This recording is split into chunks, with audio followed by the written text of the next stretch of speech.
So I was asked, what's the difference between investment home and vacation homes?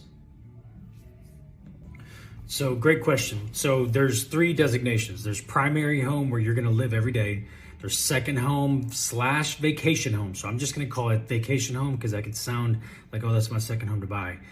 Vacation home. Okay. So it needs to be in a recreational area. So, in Port Aransas, Corpus Christi, Galveston, any of the lakes, anything that's recreational, where you're going to, by definition, you're going to reside there 14 days out of the year. And the rest of the time you're going to short-term, Airbnb, VRBO.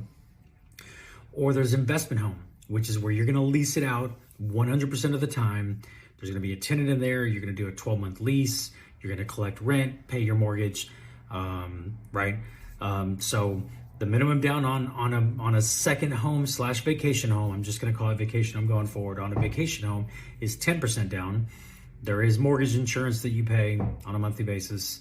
To be honest, right now, the pricing, the interest rates, and the rate cost, so the points that are associated with the interest rate, are very high when you put less than 20% down, even on a vacation home, okay?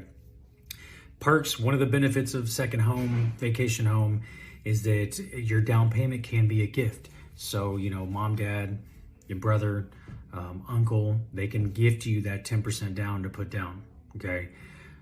As to where on an investment home, where you're going to lease it out, you cannot use any gift funds. It has to be your money. The only time you can borrow any money or even get a gift on an investment home is when you're borrowing it against your 401k, okay? Which that in and of itself is a tax strategy for your down payment, because a lot of times effectively can be a 0% interest loan. But so on any loan, you cannot borrow for your down payment, to be clear. You can borrow from your 401k, which is already your money, so that's allowed. But on an investment home, you cannot get a gift, okay? So if someone's going in on this with you and maybe not on the loan, you can't use their money. So if you don't have the money in your bank account for the down payment, then we have an issue, okay? Now, on an investment property, one of the benefits is we can use the future market rental income. So for example, if you're buying a $300,000 property and the potential rent is $2,500 a month, when we do your appraisal, we're going to order what's called a 1007. And that's a rental market comparable schedule. So it's going to tell us how much the properties in your neighborhood are renting for. And it'll take an average and it'll say, okay, this property, the potential rent is X. We can use 75% of that amount as income. So that essentially washes away your mortgage payment. On a vacation home, we cannot use that income at all. So you have to be able to qualify with your mortgage payment, where you live, or your, rental income, if that's what it is, or rental payment, that is, if you live in an apartment and you're buying a vacation home in another city, like in Port Aransas. You have to be able to qualify with both of your housing expenses. Okay, so that makes it a little more challenging when it comes to a vacation home. As to where an investment home, we can use that rental income. So essentially you could buy more properties because ultimately they're paying for themselves.